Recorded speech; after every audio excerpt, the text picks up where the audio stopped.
काल के इतिहास में इससे पहले वाले वीडियो में हमने बलबनी राजवंश के बारे में पढ़ा और बलबनी राजवंश के अंतिम सुल्तान केकुबाद की हत्या के बाद उसका पुत्र कैमुर्स नया सुल्तान बना और कैमुर्स का जो उत्तराधिकारी था, संरक्षक जो था, कैमुर्स का जो संरक्षक था वो जलालुद्दीन खिलजी था, जो उसका संरक्षक नियुक्त किया गया। पर समय आने पर कैमुर्स की हत्या कर दी गई और जलालुद्दीन खिलजी स्वयं सुल्तान बन गया और यहीं से दिल्ली सल्तनत में एक नए राजवंश का जन्म हुआ जिसे खिलजी राजवंश कहा जाता है।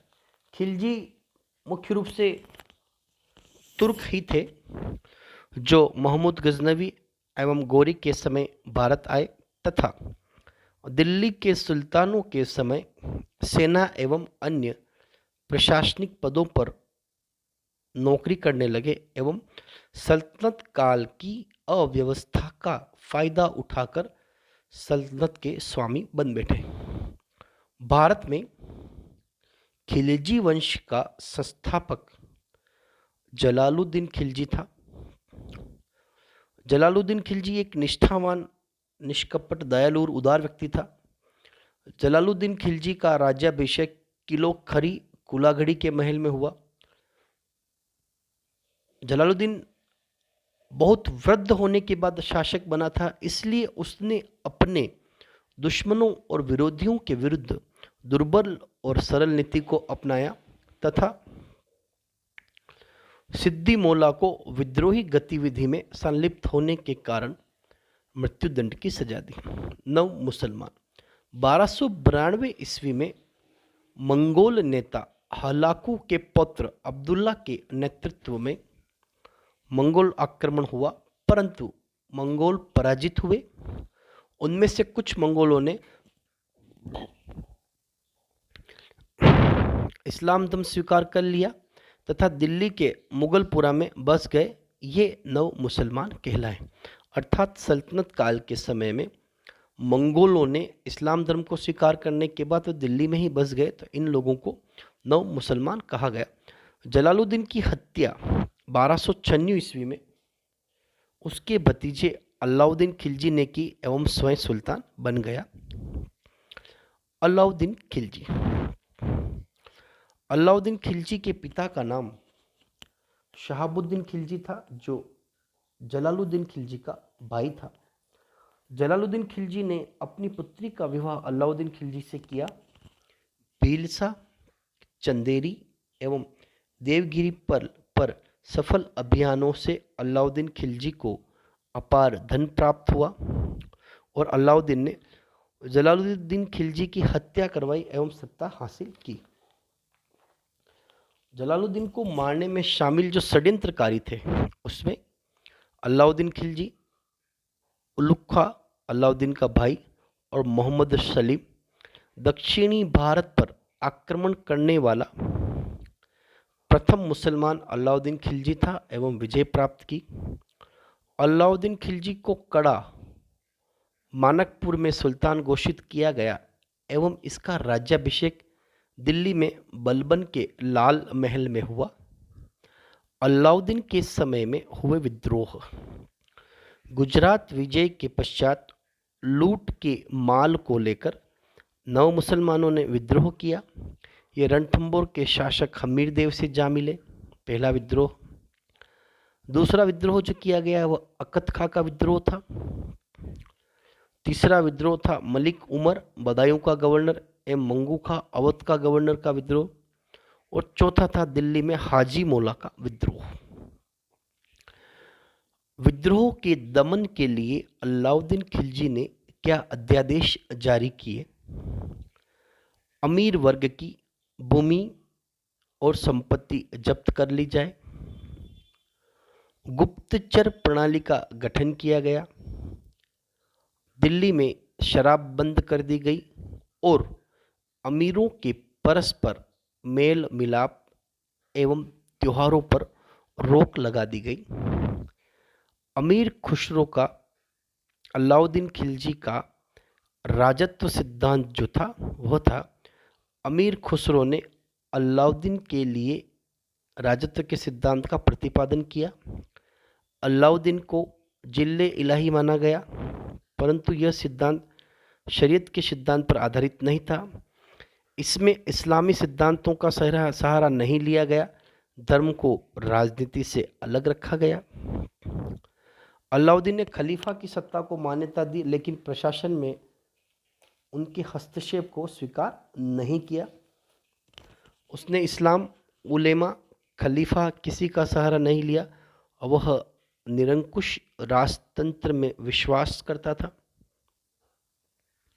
अलाउद्दीन ने बलबंद की जातीय उच्चतावादी नीति को त्याग दिया और योग्यता के आधार पर पदों का वितरण अपने समय में किया। अलाउद्दीन खिलजी एवं सल्तनत का विस्तार।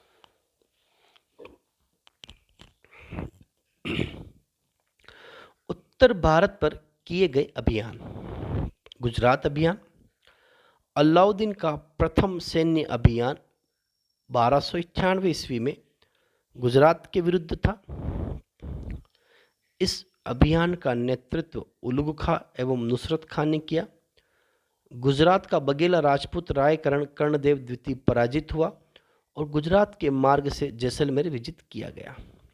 गुजरात अभियान से ही मलिक काफूर को लाया गया और मलिक काफूर को 1000 दिनार में खरीदा गया। इसी कारण उसे 1000 दिनारी भी कहा जाता था। रणथंभौर अभियान। 1301 ईस्वी में उलुग खां एवं नुसरत खां के नेतृत्व में रणथंभौर पर आक्रमण किया गया। पहले रणथंभौर के राणा हमीरदेव ने आक्रमण विफल किया तथा नुसरत खां मारा गया। इसके बाद स्वयं अलाउद्दीन खिलजी ने कमान संभाली और राणा हमीरदेव ने के प्रधानमंत्री रणमल ने धोखा दिया और हमीरदेव पराजित हुआ और मारा गया। हमीर काव्य के अनुसार रतिपाल और कृष्णपाल इस पराजय के मुख्य कारण थे। इस अभियान में 9 मुसलमानों ने हमीरदेव का साथ दिया और हमीरदेव की मृत्यु के बाद रणथंभौर की राजपूत महिलाओं ने जोहर किया, जो राजस्थान में प्रथम साक्ष्य था। जोहर के दौरान एक अग्निकुंड बनाया जाता है। पुरुषों द्वारा युद्ध में जाते समय केसरिया वस्त्र धारण किए जाते हैं तथा केसरिया करना कहा जाता है। यदि युद्ध में राजा मारा जाता है तो रानी एवं अन्य स्त्रियां अपने स्वाभिमान और इज्जत की रक्षा के लिए उस अग्निकुंड में कूदकर जान दे देती है। ठीक, ये जो परिस्थितियां थी ये दर्शाती है कि अलाउद्दीन खिलजी के जो साम्राज्य विस्तार के जो अभियान थे। चित्तौड़गढ़ पर अभियान। चित्तौड़गढ़ पर आक्रमण 1303 में किया गया। इस आक्रमण का नेतृत्व अलाउद्दीन खिलजी ने किया। इससे पूर्व यह किसी सुल्तान ने नहीं जीता था। इस युद्ध में रतन सिंह वीरगति को प्राप्त हुए और रानी पद्मिनी ने जौहर किया। इस युद्ध में चित्तौड़ के 2 वीर सैनिक घोड़ा व बादल वीरगति को प्राप्त हुए।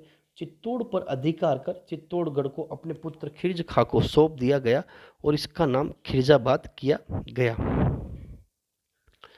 इस अभियान में अमीर खुसरो अलाउद्दीन खिलजी के साथ था, परंतु अलाउद्दीन खिलजी ने अमीर खुसरो के साथ था। अमीर खुसरो ने पद्मावती की घटना का कोई भी उल्लेख अपनी पुस्तक में नहीं किया है। मालवा पर अभियान। इस अभियान का नेतृत्व आइन मुल्क मुल्तानी ने किया। मालवा का शासक महलक देव भाग गया और मालवा भी सल्तनत का हिस्सा हो गया। सिवाना का अभियान। सिवाना के शासक सातल देव एवं अलाउद्दीन खिलजी के मध्य युद्ध हुआ। युद्ध में सातल देव वीरगति को प्राप्त हुआ और राजपूत स्त्रियों ने जोहर किया। अलाउद्दीन ने इस दुर्ग का नाम खेराबाद रख दिया और कमलुद्दीन कुर्ग को किले का संरक्षक नियुक्त किया। जालोर का अभियान। जालोर के शासक कानड़ देव सोनगरा एवं अलाउद्दीन के मध्य युद्ध हुआ और कानड़ देव इस युद्ध में वीरगति को प्राप्त हुए। दक्षिणी भारत पर किए गए अभियान। अलाउद्दीन खिलजी ऐसा पहला सुल्तान था जिसने दक्षिणी भारतीय राज्यों पर अपनी विजय को प्राप्त किया था। दक्षिणी भारतीय राज्यों पर अभियान का जो क्रम था, सबसे पहला देवगिरी, इसकी राजधानी देवगिरी है, शासक रामचंद्र देव। दूसरा तेलंगाना राज्य, राजधानी वारंगल, शासक प्रताप रुद्रदेव। तीसरा राज्य था होयसल, राजधानी दार समुद्र, शासक बल्लाल तृतीय। मदुरा पांड्य शासकों की राजधानी मदुरा और समकालीन शासक कुलशेखर। देवगिरी अभियान। अलाउद्दीन के आक्रमण के समय में देवगिरी में सेना नहीं थी। रामचंद्र का पुत्र सिंगड़देव अपनी सेना दक्षिणी अभियान के लिए ले गया था। रामचंद्र देवगिरी के केंद्र अल्लाह चला गया और अलाउद्दीन ने जनता को जी भरकर लूटा। रामचंद्र ने से संधि प्रस्ताव भेजा, परंतु सिंगड़देव ने युद्ध करने का निश्चय किया और सिंगड़ की सेना मैदान छोड़कर भाग चली। और इस तरीके से देवगिरी अभियान के समय में अलाउद्दीन खिलजी को अपार धन प्राप्त हुआ। देवगिरी का द्वितीय अभियान। देवगिरी के शासकों ने 2 से 3 वर्ष तक अलाउद्दीन को कर देना बंद कर दिया और इस कारण देवगिरी पर पुनः आक्रमण किया गया। इस आक्रमण के बाद खिलजी ने रामचंद्र को रायन की उपाधि प्रदान की एवं गुजरात में नवसारी की जागीर और 1 लाख सोने के टके भेंट किया। उसका उद्देश्य अलाउद्दीन खिलजी दक्षिण भारत के विजय के लिए एक भरोसेमंद साथी चाहता था। तेलंगाना अभियान। इस अभियान का नेतृत्व मलिक काफूर ने किया एवं देवगिरी के शासक रामचंद्र ने मलिक काफूर का पूरा सहयोग किया। वारंगल के शासक ने बिना युद्ध किए अधीनता स्वीकार कर ली और प्रतीक के रूप में सोने की एक मूर्ति जिसके गले में सोने की जंजीर थी भेजी। वारंगल के शासक प्रताप रुद्रदेव ने भी मलिक काफूर को प्राप्त किया। होयसल अभियान।